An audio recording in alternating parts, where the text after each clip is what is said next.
बहुत समय पहले की बात है। एक गांव में दो भाई रहते थे। बड़ा भाई रघुनाथ और छोटा भाई मोहन। दोनों अपने माता पिता के साथ एक साधारण सा जीवन जी रहे थे। पिता की थोड़ी सी जमीन और मां के हाथ का हुनर ही उनकी आजीविका का साधन था। परिवार छोटा था लेकिन खुशहाल था। दोनों भाई बचपन में एक दूसरे से बहुत प्रेम करते थे। रघुनाथ हमेशा छोटे भाई को बचाता, उसकी पढ़ाई में मदद करता और खेलकूद में भी साथ देता। मोहन भी अपने बड़े भाई को आदर्श मानता था। लेकिन कहते हैं ना कि समय बदलते देर नहीं लगती।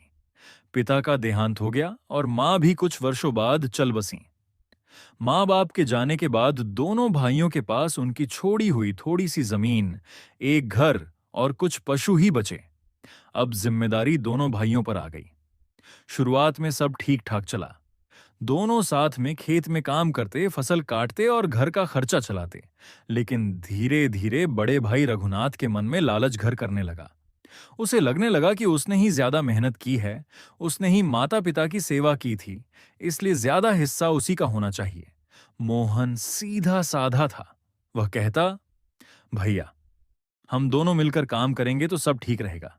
माँ बाबा भी यही चाहते थे कि हम एक दूसरे का साथ कभी ना छोड़ें। लेकिन रघुनाथ के मन में लालच का कीड़ा लग चुका था। उसने योजना बनाई कि किसी तरह छोटे भाई को हिस्से से वंचित कर दे। एक दिन उसने कहा, मोहन, देखो, खेत बड़ा है और काम भी ज्यादा है। हम दोनों अलग अलग हिस्से में काम करेंगे तो ज्यादा फायदा होगा। क्यों ना हम बंटवारा कर लें। मोहन को शुरुआत में यह ठीक नहीं लगा, लेकिन उसने सोचा कि भैया जो कह रहे हैं वही सही होगा। उसने चुपचाप हामी भर दी। बंटवारे के समय रघुनाथ ने चालाकी दिखाई। उसने उपजाऊ जमीन और कुएं वाला हिस्सा अपने नाम कर लिया और सूखी बंजर जमीन मोहन को दे दी। मोहन ने विरोध किया, लेकिन रघुनाथ गुस्से में बोला, याद रखो, मैं बड़ा हूं और जो मैं कहूंगा वही होगा। बेचारा मोहन चुप हो गया। उसने सोचा, चलो, भगवान की यही मर्जी होगी। मेहनत करूंगा तो बंजर जमीन भी लहलहा उठेगी। मोहन ने दिन रात मेहनत शुरू कर दी। वह सुबह सुबह खेत में जाता, पसीना बहाता और छोटी सी झोपड़ी में रहता। उसका शरीर थक जाता, लेकिन मन में संतोष था कि वह मेहनत की रोटी खा रहा है। दूसरी ओर रघुनाथ ने उपजाऊ जमीन तो पाली, लेकिन आलसी था। मेहनत करने से कतराता और हमेशा चाहता कि कम काम में ज्यादा फायदा हो। उसने खेती की उपेक्षा की और जुए सट्टे में लग गया। धीरे धीरे उसकी हालत खराब होने लगी। जब मोहन की बंजर जमीन मेहनत से हरी भरी हो उठी और उसकी फसल अच्छी होने लगी, तब रघुनाथ को जलन होने लगी। उसने सोचा, ये कैसे हो गया? उपजाऊ जमीन होते हुए भी मैं नुकसान में हूं और ये छोटे का खेत लहलहा रहा है। जरूर इसके पास कोई जादू है। लालच और जलन ने उसके दिमाग को और खराब कर दिया।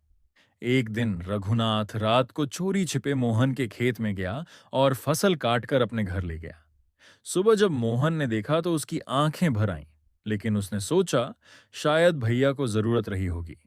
कोई बात नहीं, मैं फिर मेहनत करूंगा। उसने कुछ नहीं कहा, लेकिन रघुनाथ की हरकतें बढ़ने लगीं। वह बार बार मोहन को परेशान करता, उसके जानवर छीन लेता, कभी मारपीट भी करता। मोहन सहाता रहा क्योंकि उसके दिल में भैया के लिए आदर था। एक दिन तो हद हो गई। गांव के सामने ही रघुनाथ ने मोहन को पीटना शुरू कर दिया। वह लाठी लेकर उस पर टूट पड़ा और बोला, ये सारी जमीन मेरी है, तू यहां से चला जा वरना अच्छा नहीं होगा। मोहन जख्मी हालत में जमीन पर गिर पड़ा और रोते हुए बोला, भैया, क्यों इतना लालच कर रहे हो? ये सब तो नश्वर है। माँ बाबा भी हमें यही सिखाते थे कि मिलजुल कर रहो। आखिर में साथ तो कुछ भी नहीं जाएगा। गांव वाले ये सब देखकर दंग रह गए। उन्होंने रघुनाथ को समझाने की कोशिश की। रघु, लालच बुरी बला है। भाई को मत सताओ, मेहनत करने से ही सुख मिलता है। लेकिन रघुनाथ नहीं माना। इसी बीच मोहन ने भगवान से प्रार्थना की, हे प्रभु, मुझे शक्ति दो कि मैं इस दुख को सह सकूं। मेरे भैया को सद्बुद्धि दो। कहते हैं ना कि सच्चे दिल से की गई प्रार्थना कभी व्यर्थ नहीं जाती। कुछ ही समय बाद रघुनाथ का बुरा समय शुरू हो गया।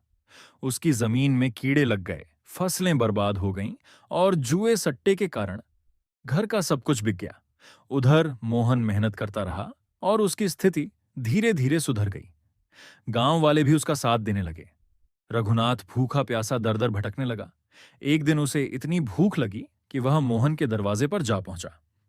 दरवाजा खोलते ही मोहन ने देखा कि उसका भैया फटेहाल कपड़ों में खड़ा है। मोहन का दिल पिघल गया। उसने तुरंत उसे गले लगा लिया और कहा, भैया, आप क्यों चिंता करते हैं? ये घर आपका है। जो मेरा है वह आपका है। बैठिए, खाना खाइए। रघुनाथ की आंखों से आंसू बह निकले। वह रोते हुए बोला, मोहन, मैंने तुम्हारे साथ बहुत बुरा किया। लालच ने मुझे अंधा बना दिया था। आज समझ आया कि सच्ची दौलत भाईचारे और प्रेम में है, ना कि जमीन जायदाद में। उस दिन से रघुनाथ ने अपने स्वभाव को बदल लिया। उसने मेहनत करना शुरू किया और मोहन के साथ मिलकर खेती बाड़ी करने लगा। दोनों भाई फिर से सुख शांति से रहने लगे। गांव वाले अक्सर बच्चों को यह कहानी सुनाते और कहते, देखो, लालच इंसान को बर्बाद कर देता है, लेकिन प्रेम और भाईचारे से जीवन में सुख आता है। कहानी की सीख, लालच बुरी बला है। लालच इंसान को अंधा कर देता है और उसका जीवन नष्ट कर देता है।